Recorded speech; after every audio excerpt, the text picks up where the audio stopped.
Ditinjau dari sejarah, Karanganyar memiliki arti wilayah atau pekarangan baru. Desa Karanganyar pertama kali dipimpin oleh seorang kuwu atau kepala desa bernama Singamangala. Pada akhirnya, masa periode Singamangala sebagai kepala desa pun telah usai. Tahun demi tahun berganti, begitu juga dengan kedudukan kepala desa. Dan saat ini, Desa Karanganyar dipimpin oleh seorang kepala desa bernama Bapak Mas Udi yang telah menjabat dari tahun 2013.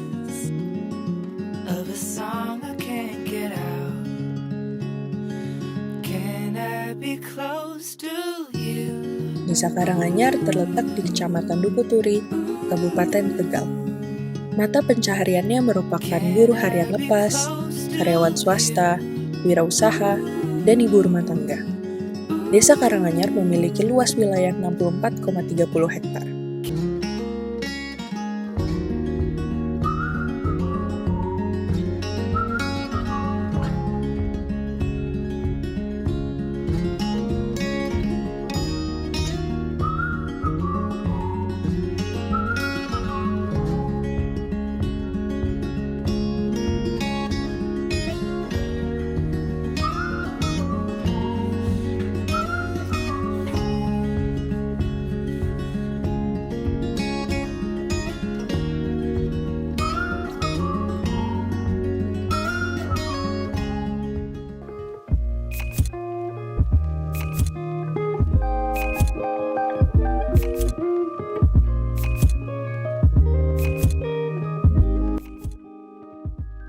Kegiatan Posyandu merupakan salah satu kegiatan yang aktif diselenggarakan di Desa Karanganyar. Posyandu merupakan bagian dari pos kesehatan Desa Karanganyar. Berdasarkan data yang telah didapat dari hasil survei, mayoritas masyarakat Karanganyar memiliki permasalahan mengenai stunting pada balita, ibu hamil, dan juga remaja. Berangkat dari hal tersebut, mahasiswa KKN Desa Karanganyar berfokus pada permasalahan stunting. Inovasi yang kami buat yakni adalah sistem layanan informasi terpadu mengenai stunting berupa Linktree yang dikemas dalam bentuk poster berisi QR code. Poster dicetak beberapa untuk ditempel di setiap posyandu. Dan di Desa Karanganyar terdapat 6 posko untuk kegiatan posyandu. Karang Taruna merupakan kumpulan pemuda yang aktif dalam kegiatan-kegiatan desa. Karang Taruna di Desa Karanganyar masih belum aktif akibat dari banyaknya pemuda yang setelah lulus SMA memilih untuk merantau.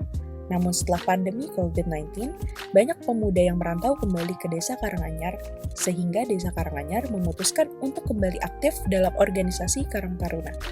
Hal ini membuat Karang Taruna Desa Karanganyar membutuhkan banyak pengetahuan guna membentuk Karang Taruna yang lebih terorganisir. Berdasarkan diskusi dengan Ketua Karang Taruna, tidak sedikit anggota Karang Taruna yang memiliki usaha namun pengetahuan tentang digital marketing masih belum mumpuni. Sehingga mahasiswa KKN Desa Karanganyar melakukan sosialisasi dan diskusi tentang digital marketing. Program kerja monodisiplin dilakukan ke SD Muhammadiyah Karanganyar mengenai sosialisasi pentingnya K3 pada anak usia dini dan pembuatan denah rute evakuasi yang ditujukan kepada siswa kelas 6 SD Muhammadiyah Karanganyar. Salah satu potensi yang dapat dikembangkan dari masyarakat Desa Karanganyar adalah pengembangan bisnis. Sejalan dengan program multidisiplin, yaitu digital marketing, saya memberikan edukasi digital payment atau sistem cashless. Saya membantu beberapa warga desa, terutama dari anggota Karang Taruna, untuk membuat kris sebagai opsi tambahan pembayaran untuk bisnisnya.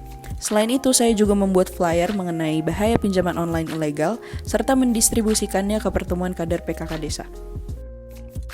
Melihat banyaknya jajanan yang dijual di pinggir jalan dan fasilitas sekolah yang kurang lengkap dalam kebersihan, sabun cuci tangan yang praktis dibutuhkan oleh siswa-siswi SD kelas 6 SD Muhammadiyah Karanganyar. Dalam hal ini, saya memberikan pencerahan tentang kebersihan dalam mencuci tangan, serta memberikan cara untuk membuat sabun kertas karena praktis dibawa kemana-mana dan pemuatannya mudah. Pemanfaatan limbah yang berguna dapat diaplikasikan di Desa Karanganyar. Salah satu limbah yang dapat digunakan adalah ampas kopi. Guna mengolah limbah menjadi hal yang lebih bermanfaat, ampas kopi dapat digunakan menjadi salah satu bahan cuci tangan karena kandungannya yang antibakteri. Pada kesempatan kali ini saya memberikan edukasi kepada pemuda Karang Taruna Desa Karanganyar berkaitan dengan bantuan hukum yang diberikan negara secara cuma-cuma kepada setiap warga negaranya demi memenuhi hak warga negara kepada akses keadilan dan juga kepastian hukum. Pada program kerja selanjutnya saya memberikan edukasi dan juga sosialisasi terkait bahaya penggunaan pinjaman online secara ilegal beserta aspek-aspek hukum yang melingkupi layanan tersebut kepada ibu-ibu PKK Desa Karanganyar. Dalam upaya pembangunan wilayah secara berkelanjutan, data statistik memiliki peran penting sebagai subjek maupun objek perencanaan. Data statistik merupakan salah satu cara untuk memahami kondisi penduduk pada suatu wilayah, khususnya Desa Karanganyar. Maka dari itu diperlukan program visualisasi data melalui pembuatan infografis profil wilayah. Pembangunan wilayah juga dapat dilihat dari segi kesehatan masyarakatnya. Dilihat dari aktivitas Posyandu sebagai salah satu kegiatan aktif untuk memerangi kasus stunting, tidak dipungkiri keberadaannya sangatlah dibutuhkan. Dari hal tersebut, saya berinisiatif untuk membuat peta persebaran Posyandu di Desa Karanganyar. Pembuatan peta dan infografis tersebut diharapkan dapat bermanfaat untuk pengambilan kebijakan pemerintah ke depannya. Persaingan di dunia pendidikan saat ini sangatlah kompetitif. Maka dari itu, program kerja saya yaitu menanamkan pentingnya penguasaan berbahasa Inggris sejak dini di Sekolah Dasar Muhammadiyah Karanganyar di kelas 4 agar nantinya dapat bersaing di masa depan karena bahasa Inggris merupakan bahasa internasional.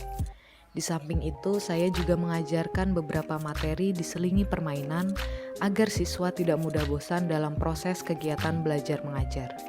Dan di Desa Karanganyar, mengingat angka penderita stunting tidaklah sedikit, pos kesehatan Desa Karanganyar berfokus pada pencegahan stunting, khususnya pada balita, bumil, dan remaja.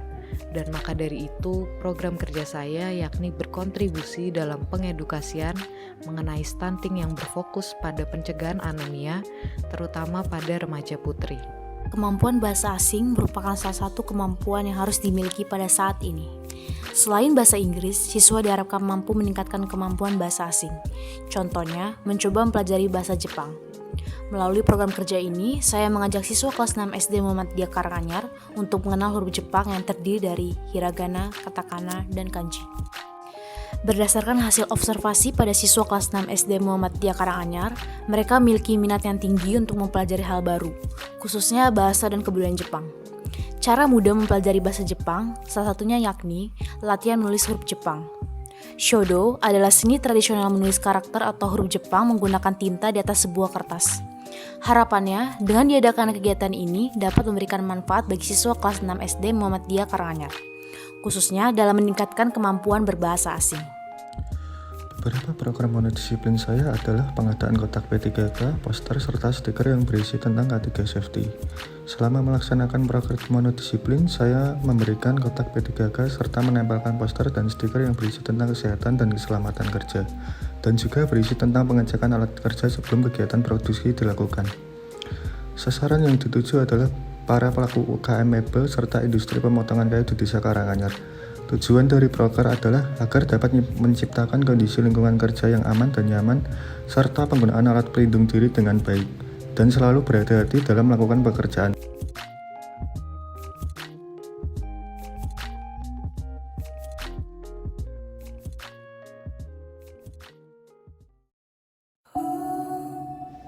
...45 hari sudah kita jalani.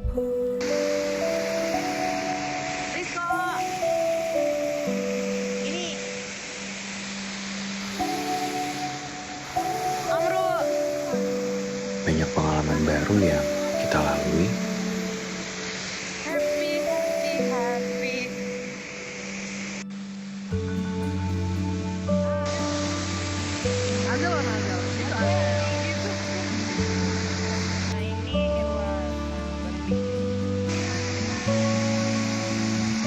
Usai sudah tugas kami di sini. Sampai jumpa di lain hari.